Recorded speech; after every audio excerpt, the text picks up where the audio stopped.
Magluluto nga pala ako ngayon ng adobong pusit ng request si boss. Ayan, nililinis ko na siya dyan. Tinatanggalan ko na yung balat niya. Dalawa yan.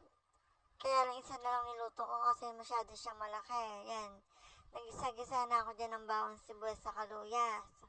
Sa kamatis. Medyo malambot na dyan yung kamatis. Kaya nalagay ko na dyan yung pusit. O tamis na rin gumayangan yung pusitin ka na. Boss, may pakanin yan eh. Tapos pinapadagdag niya ng sabaw. Wala niyo naman yung boss ko mahilig sa sabaw. Tapos kadag niya pa yung magpasusumi pa kanina. Ayan. Ilalagay ko na siya dyan. Tapos mekos ko na. Ayan, kumukulong siya dyan. Tapos ilalagay ko na rin yung siling haba. Tapos habang inintay ko maluto, yan. Nagugas muna ako ng pinaggamitan ko. Alam niyo naman ako. Ayan. Tapos nagsandok na si boss. Fast forward na, pakabilis ko na, may pakanyang ko na.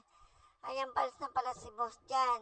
Tapos, ako naman, nilinis ko yung sa labas. Tapos ko rin nga sa karena, may pakanya na eh. Pikalat-kalat din karenang kayamanan. Ay, noko, bagyan ako mo. Yan, maaga rin pala muwi si boss dyan. Yan, kulit-kulit na, may pakanya ko na. Nagkulitan kami dyan, tapos nagaya siya dito sa mura, may pakanyan, mura.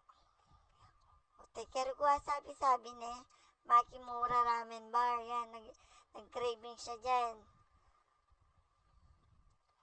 Ayan, marami pa rin naman kumakain kaya medyo umuulan. Ayan, yung di pa po nakapalo, pakipalo, like and share lang po. Dakal po salam, kaya pamanalbe.